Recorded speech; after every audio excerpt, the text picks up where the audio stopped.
என்கவுண்டரில் கொல்லப்பட்ட பிரபலங்கள் என்ற தலைப்பில் இந்த காணொளியை காண்கிறோம். தமிழகத்தில் பல்வேறு என்கவுண்டர்கள் நடைபெற்றுள்ளன.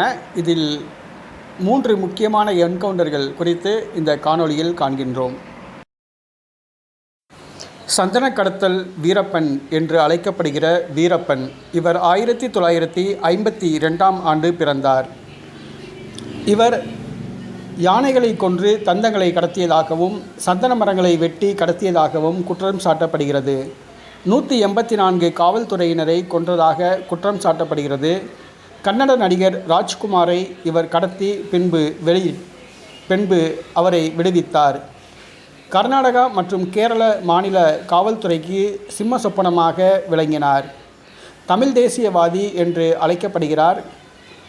இவருடைய காலத்தில் தமிழ்நாடு அரசுக்கு மிகப்பெரிய தலைவலியாக அமைந்தது. சந்தன வீரப்பன் அவர்கள் 2004ஆம் ஆண்டு தருமபுரி மாவட்டம் பாப்பாரப்பட்டியில் அக்டோபர் 18ஆம் நாள் வீரப்பனை தேடி கண்டுபிடிப்பதற்காக அமைக்கப்பட்ட சிறப்பு போலீஸ் படையால் சுட்டு கொல்லப்பட்டார்.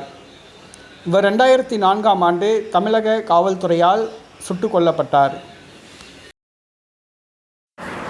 அயோத்திக்குப்பம் வீரமணி, இவர் சென்னையில் அயோத்திக்குப்பம் என்ற மீனவர் கிராமத்தில் அடியாட்களுடன் வலம் வந்தார். ஒரு சில விசைப்படகுகள் வைத்து தொழில் புரிந்தார். கள்ளச்சாராய தொழிலும் கொடிகட்டி பறந்தார்.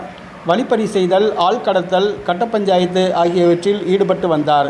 தனக்கென்று ஒரு 100 பேர் கொண்ட படையை வைத்து கொண்டு அடியடி செய்து வந்தார்.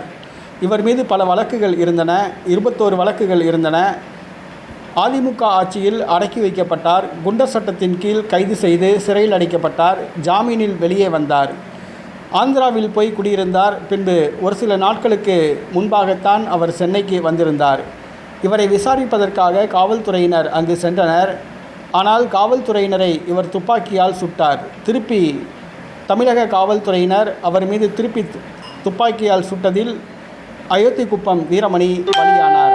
2003ஆம் ஆண்டு ஜூலை மாதம் 27ஆம் தேதி அயோத்திக்குப்பம் வீரமணி தமிழக காவல்துறையால் சுட்டுக் கொல்லப்பட்டார். வெங்கடேச பண்ணையார், இவர் தூத்துக்குடி மாவட்டம் நேரி அருகில் உள்ள அம்மன்புரத்தை சார்ந்தவர். நாடார் சமூக